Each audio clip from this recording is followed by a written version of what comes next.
Okay so हम ray optics पढ़ने वाले हैं। तो रे ऑप्टिक्स में हमने आज जो टॉपिक कवर करने वाले हैं हम वो करने वाले हैं बहुत सारे। तो सबसे पहले हमें स्पीड ऑफ इमेज निकालनी है uh with a respect to वो with the speed of image uh with respect to object. ये रहा हमारा एक क्वेश्चन, ऐसा कुछ है। यहाँ पे एक वी वेलोसिटी है, एक ऑब्जेक्ट जा रहा है, और वी वेलोसिटी से एक वी ऑब्जेक्ट जा रहा है। तो हमें निकालनी है speed of object A with respect to object B. ठीक है, speed of image A with respect to image B, body B. तो अब इसके लिए हमने क्या किया था, हमने इस क्वेश्चन को करने के लिए सबसे पहले जो वी बी है, वी बी को हमने पूरा सीधा ले गए, मतलब इमेज जहाँ पे उसकी फॉर्म हो जाएगी तो वहाँ पे ले गए, और ऑब्जेक्ट ए को हमने यहाँ पे ले गए। तो अब अगर गौर से देखा जाए तो दोनों का जो वाई एक्सिस का कॉम्पोनेंट है दोनों का सेम डायरेक्शन में जाएगा। अगर हम गौर से देखें जो अपोजिट डायरेक्शन में जा रहा है वो उनका जा रहा है एक्स एक्सिस का कंपोनेंट, तो इसलिए हम V A plus V B कर देंगे। सिंपल सा काम। अब फिर हमें और भी क्वेश्चन थे, find image of speed of image with respect to object, तो वो ऐसे ही निकलेगा। ठीक है, तो इन्हीं क्वेश्चंस को करने के लिए सबसे पहले अब मान लीजिए आपका मिरर मूव कर रहा है। मिरर जब भी आपका मिरर मूव करता है और आपका ऑब्जेक्ट रेस्ट पे है तो जो इमेज की स्पीड होती है वो 2 गुना मिरर की स्पीड से ज़्यादा तेज़ चलती है। इसको प्रूव कराने के लिए सर ने क्या किया था, पहले एक मिरर यहाँ पे रखा है और यहाँ पे एक ऑब्जेक्ट है। तो यहाँ मिरर से और ऑब्जेक्ट के बीच के डिस्टेंस को आप क्या मानिए, डी मानिए। ये हमारा डी है। तो अब अगर मैंने मिरर मूव कर दिया डी डिस्टेंस, तो मतलब ये डी डिस्टेंस पे है अभी हमारा मिरर और ये ऑब्जेक्ट है। ठीक है, अब जो हमारा जो मिरर मतलब जो हमारी इमेज बन रही है वो भी डी डिस्टेंस बन रही होगी, क्योंकि image distance is equal to object distance हमने पढ़ा है।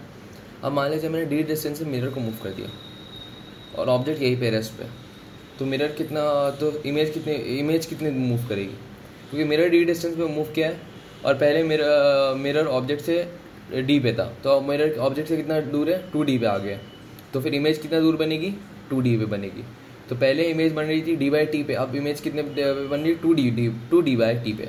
तो 2 इंटू वेलोसिटी ऑफ मिरर पे बन गई इमेज, तो इसीलिए हम 2 इंटू वी कर देते हैं वेलोसिटी ऑफ इमेज निकालने के लिए।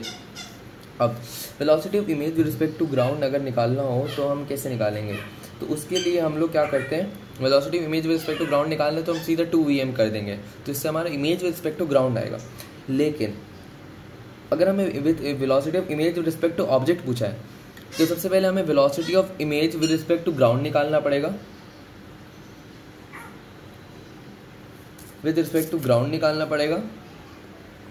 ठीक है, और फिर उसमें से हमें velocity of image with respect to object में ऐड करना पड़ेगा। Velocity image with respect to ground कैसे निकलेगा, सबसे पहले 2 से मल्टीप्लाई किया, प्लस अब ऑब्जेक्ट कितनी स्पीड से मूव कर रहा है। अगर ऑब्जेक्ट स्पीड 0 स्पीड से मूव कर रहा है तो हम ऐड कुछ नहीं करेंगे, लेकिन अगर ऑब्जेक्ट को स्पीड से मूव कर रहा है तो हम उसे ऐड कर देंगे। लाइक मान लीजिए आपके मिरर की वजह से जो स्पीड हो गई 2 इंटू वी होती है, तो 2 इंटू 6 मीटर पर सेकेंड हो गया हमारा 10 मीटर पर सेकेंड, 2 इंटू 5 हो गया 10 हो गया। फिर अब इसमें से 2 मीटर पर सेकेंड और ऐड कर दो ऑब्जेक्ट की स्पीड को, तो हमारा हो जाएगा 12 मीटर पर सेकेंड। ठीक है, तो velocity of image respect to object निकालना होगा तो हमने 12 जो हमने पहले निकाला था प्लस 2 मीटर पर सेकेंड की स्पीड से हमारा ऑब्जेक्ट मूव कर रहा है, तो ऐसे के थ्रू हमारा आंसर निकल जाएगा। ज़्यादा हो गया है। फील्ड ऑफ व्यू क्या होता है, फील्ड ऑफ व्यू ऐसा होता है कि एक फील्ड जहाँ से हम लोग अपनी इमेज सी कर देख सकते हैं, तो उसे कहते हैं फील्ड ऑफ व्यू, और ये बहुत अच्छा फील्ड होता है। इसमें कैसे होता है, कोई भी अगर मिरर है उसको अगर आपको कहीं भी ऑब्जेक्ट रखा है तो आपके ऑब्जेक्ट के सबसे मिरर के सबसे नीचे वाले पॉइंट पर आप एक इंसिडेंट रे पास करिए, और मिरर के सबसे टॉप मोस्ट पॉइंट पर आप इंसिडेंट रे पास करिए। इंसिडेंट रे यहाँ पास करेंगे तो यहाँ पे निकलेगी, इसकी यहाँ पे निकलेगी, तो जो दोनों रिफ्लेक्टेड रे के बीच में जो भी एरिया है वो हमारा फील्ड ऑफ व्यू होता है। तो इस पर बहुत सारे अच्छे क्वेश्चन बन जाते हैं, तो अच्छे से बनेंगे। अब रिफ्लेक्शन ऑफ 2 मिरर्स की रिफ्लेक्शन के क्वेश्चन थोड़े तगड़े होते हैं, तगड़ा होता है। ठीक है, अब image formation by 2 plane mirror.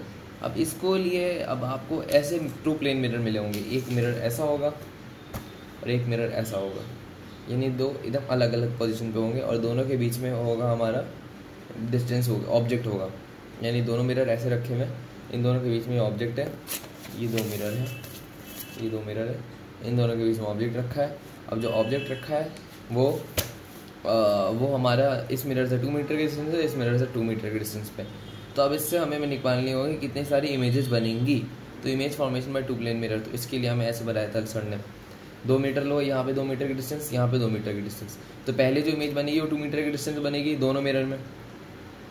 फिर उसके बाद जो इमेज बनेगी, अगली इमेज जो अगली इमेज जो बनेगी, अब उसके लिए आप सबसे पहले समझिए, ये मिरर है पहले अब इस मिरर के लिए 2 ऑब्जेक्ट आ गए। एक ऑब्जेक्ट तो 2 मीटर पे खड़ा है और दूसरा वर्चुअल ऑब्जेक्ट तो मिरर 2 के पीछे खड़ा हुआ है 2 मीटर के डिस्टेंस पे। तो सबसे पहले वो कितने की इमेज बनाएगा, एक 2 मीटर के डिस्टेंस पे जो ऑब्जेक्ट है उसकी बनाएगा, और प्लस जो 4 मीटर के डिस्टेंस पे वो ऑब्जेक्ट है वो बनेगा। तो जो इमेज बनेगी वो कितने डिस्टेंस बनेगी, 6 मीटर के डिस्टेंस पे। और फिर वैसे दूसरे मिरर में भी 6 मीटर की डिस्टेंस बनेगी, फिर 10 मीटर की डिस्टेंस पे, फिर 10 मीटर की डिस्टेंस पे। ऐसे ऐसे करके सिलसिला आगे बढ़ता जाएगा और आगे चलता जाएगा। तो इसके लिए सर ने हमें ऐसे सिखाया था, सबसे पहले क्या करो, दोनों मिरर के बीच की डिस्टेंस ले लो, 2 मीटर बची दोनों की डिस्टेंस, 2 ले ली, लिख लिया 2 मिरर 1 मिरर 2, दोनों के बीच 2 मीटर लिख लिया मैंने, सिंपल सा काम है। फिर क्या करना है, सीढ़ी चलो, 2 + 2 के 4 होता है, तो सब दोनों 4 ऐड करते रहो, 2 + 4 6, 2 + 4 6, फिर अब 6 + 4 10, 6 + 4 10, आपको क्या बोलते हैं, ऑल्टरनेटली ऐड करना है। तो ऐसे कर करके आप 18 तक पहुंच जाओगे। तो अब इससे आप कितने भी नंबर ऑफ इमेज निकाल सकते हो। अब नंबर ऑफ इमेजेस निकालने के लिए भी आपको क्या करना होगा, और इतना बात तुम्हें समझ नहीं आती यार। देखो, नंबर ऑफ इमेज निकालने के लिए हमें एंगल्स के साथ ऐसा गेम खेलना होगा। 45 डिग्री पे एंगल रखा है, 45 + 45 कितना होता है, 90 होता है। 45 + 90 क्या होगा, 135, 45 + 90 135, 135 + 90 क्या हो जाएगा हमारा, 225 हो जाएगा। तो इसीलिए हम क्या करेंगे, इसके अंदर हम नहीं खेलेंगे गेम। क्यों नहीं करेंगे हम, क्योंकि 225 हो गया हमारा 180 डिग्री से बड़ा एंगल, 180 डिग्री के ऊपर इमेज हम नहीं बनाएंगे, क्योंकि उसमें कुछ दिक्कतें आती हैं जो मैं आपको अभी फिलहाल समझा नहीं सकता हूँ। सर ने तो बहुत समझाई थी, लेकिन मैं भी भूल गया हूँ, तो उसके लिए तहे दिल से माफ़ी। अब इसके बाद सिल्वर्ड वाले साइड ही ऑब्जेक्ट रखेंगे, ये बात याद रखना है आपको, सिल्वर्ड वाले साइड ही ऑब्जेक्ट रखेंगे, सिल्वर्ड वाले ही साइड, सिल्वर्ड यहाँ पे इमेज ही नहीं बनेगी। सर ने एक हमें बहुत प्यारा एग्जांपल दिया था, यहाँ पे मिरर है, उसका सिल्वर वाला साइड इधर, यहाँ पे ऑब्जेक्ट है। हमसे पूछा था इमेज बनेगी कि नहीं बनेगी, तो अक्लमंद बच्चों ने सही बोला था, नहीं बनेगी। लेकिन मुझ जैसे महाअक्लमंद बच्चों ने कहा था इमेज बनेगी। तो मेरा आंसर गलत था, क्योंकि यहाँ पे मिरर का सिल्वर वाला साइड है और मिरर के सिल्वर वाले साइड पे इमेज नहीं बनती है।